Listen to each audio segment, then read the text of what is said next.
I saw this tweet on my timeline from Novril. You guys are familiar with Novril. And he says, air combat is gone. It plays more like Street Fighter. We don't need another Grand Blue Versus. Wow, it's almost as if it's hard to accurately judge fighting games before they are ready, and you played them for at least several months. And it's like this Milia combo, and it's like her flying around the screen, doing all kinds of shit.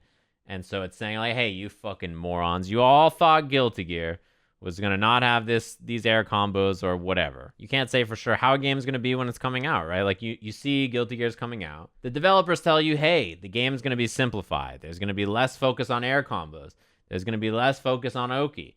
There's going to be less focus on this, and that.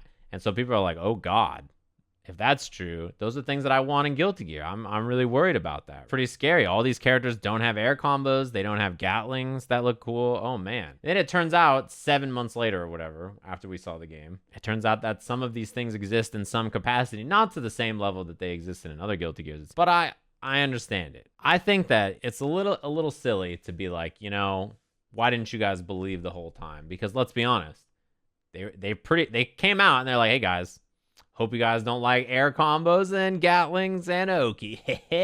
You don't need that shit. Let's go. And then they just hit air horns and smell of the game. We got to be serious, right? There's some concerning things that everybody's worried about. And one thing I've realized in this whole process for this game's release is really that there is so many people pissed off all the time about other people and how they're reacting to this game. If you feel some way about a game and then something comes out that makes you change your mind, people get so pissed. They're like, well, look who's come around, you idiot. And if you say in the beginning, you're like, oh, I think the game's going to be cool. I think it's still going to be a good game. They're like, listen here, this guy's shilling it up. Oh, you fucking idiot. Wins Rev 3. Like, you know, I've realized that no matter what happens, there's going to be like this contentious battle. And not only that, but even this post, how do we know that air combat is going to be fun or is going to be interesting? We don't know, actually. We don't know either way. But I think voicing concerns about the things you're worried about is totally fine.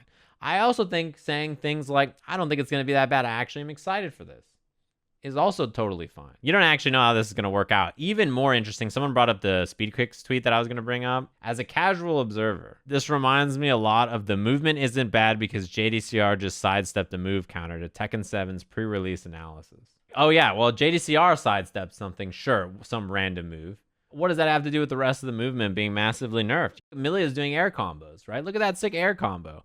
And it's like, well, what about everything else? Who cares if Milia's got an air combo if everybody else's air combos are whack? Like, sure, this one character has a cool Gatling, but what about everything else in the game? Yeah, and we already knew that from the initial trailer that Milia has air combos, right? Where she does air combos. We already know. So I think this is an interesting tweet from Novril because I think it starts a cool conversation about how people act in the pre-release of a game. It's so...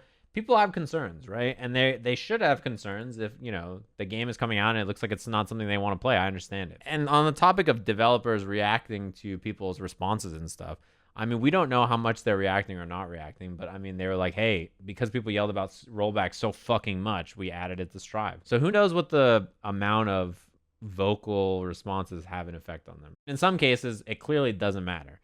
The UI in the lobby, they're like, guys, trust us, it's going to be sick. But there are other things where they obviously are like, all right, well, maybe it's worth the effort. People seem to really want this. It's interesting to think about. Listen. I've seen people say, Sajam hates Guilty Gear Strive, and he's a shit-talking asshole. He doesn't even like Guilty Gear. Fuck that guy. He's just popping big bottles with all the CPM he's making. Then I see people say, Sajam loves Guilty Gear Strive. He's a shill. He can't stop talking about how much he loves this game. Right? I've seen both of those things come out. It was out of control. People are like, you're getting paid off by Arxis, this, and that, and blah, blah, all kinds of stuff. Anyway, in unrelated news chat room, I'm gonna have the beta a day earlier than everybody else, so that's pretty cool.